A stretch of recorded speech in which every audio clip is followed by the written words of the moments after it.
What's a great example of a 21st century mind in action? I heard about a 25-year-old woman inventing wireless chargers. Scientist was born in Ethiopia, now he's using satellites to predict drought. I really like that story about the car mechanic who developed the way to save babies.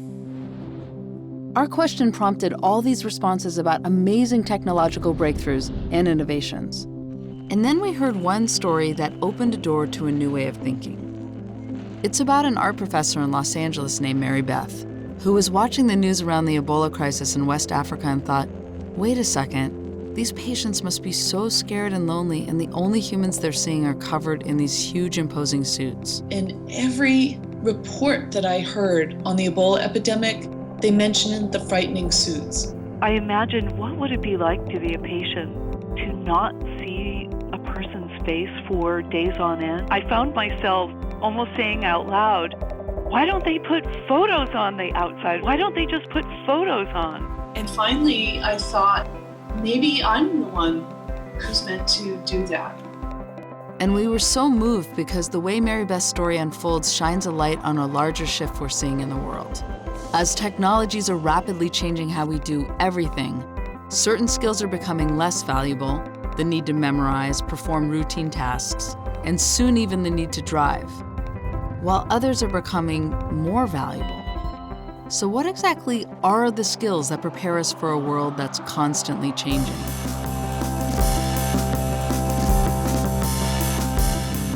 Of course, there's a lot of conversation around this question. What should we be focusing on in school and in life? There's the importance of science, technology, engineering, and math. I like to throw in art and humanities. So not STEM, not STEAM, but STEAM. And there's also amazing new evidence-based research proving that there's another set of skills we need that aren't in textbooks, yet. So as we learned more about Mary Beth's story and delved deep into how it connected to all the different schools of thought, the hard skills, the soft skills, the life skills, the cognitive, the non-cognitive, we found 5 skills, strengths, qualities, whatever you want to call them, and yes, it's another list, that seem to be at the core of thriving in today's world. So if you want to know what they are, or how Mary Beth's story relates to any of them, you're already practicing the first one, curiosity. The news kept puncturing my consciousness. I started reading more extensively about West African culture, about filoviruses. I mentally just started problem solving.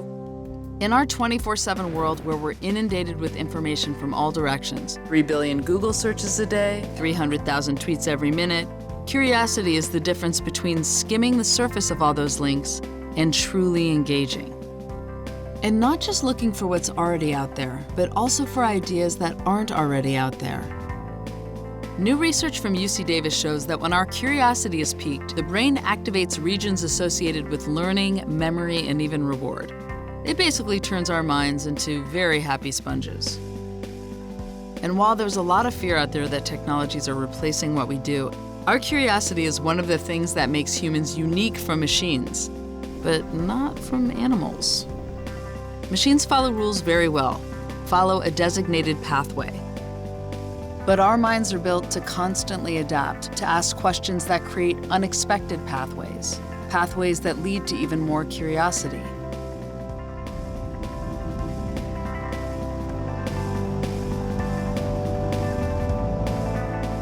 And those questions you ask and pathways you open also lead to creativity, our second skill. And my immediate response was to look around me, take what was available, and repurpose it for that use. We often think about creativity as part of art, but it's important in absolutely every context, taking different research and finding connections, a new synthesis, a new idea. Harvard psychologist Howard Gardner says creativity is liberating human energy. And in today's world, creativity is so key because you have so much information at your fingertips that getting that information is not the biggest challenge. In fact, more and more, the world is going to expect that you're curious enough to do that. It's how you bring your own unique perspective to connect ideas in new ways that's going to differentiate you.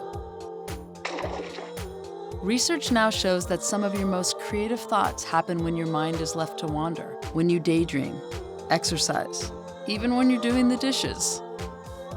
but no matter how many creative ideas you have to do something with them. Which brings us to the third skill we need in today's world, taking initiative. I wrote scores of letters to anybody that I could think of. Many responded positively. In fact, most responded positively. But getting someone to commit, to partner, was the most difficult part. If you don't take initiative, your ideas will float into a sea of billions of thoughts being generated around you every day.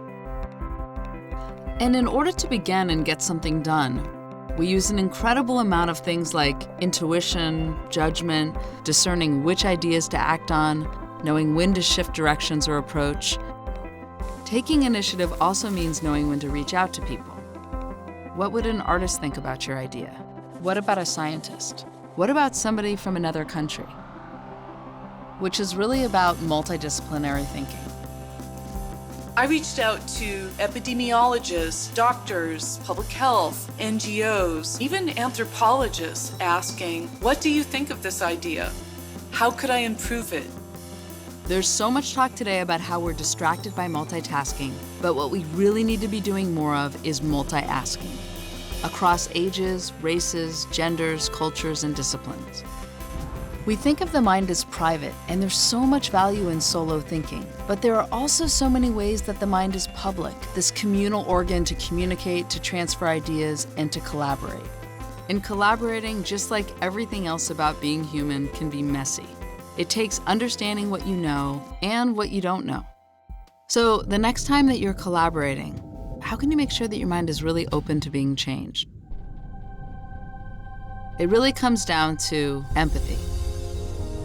I imagine what it would be like to be a patient, to be taken away from your family, taken away by somebody wearing this frightening suit.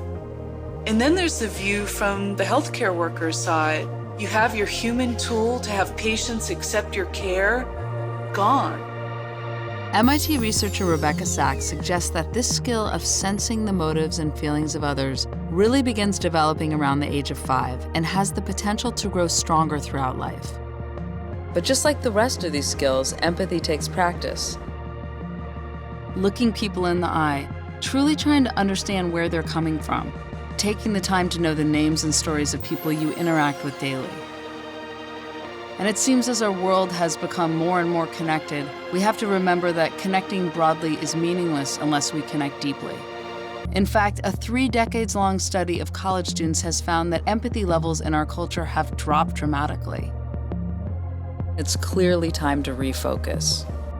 Empathy is at the core of our ability to communicate, to work together, to be part of our rapidly changing world, which is where you come in.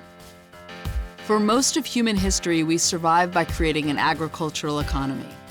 200 years ago, we shifted to an industrial economy. Just 50 years ago, we initiated the knowledge economy. And today, we're approaching another seismic shift. Some people are calling the human economy.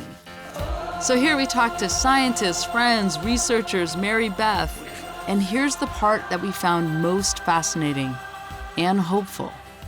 The skills we need most in today's world in any profession boil down to being human. Basically, the qualities that machines don't have.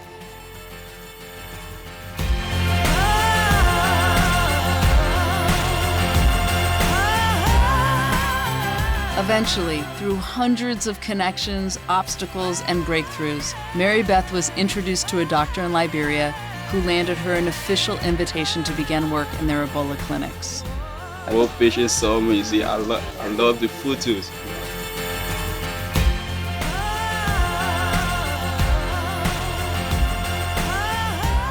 These skills have been the engine of innovation and survival since the beginning of civilization. But we've arrived at a time when your human skills are just as important as your knowledge. So what can you offer? Who's ready? You open up when you had me in your hands, slipping far away.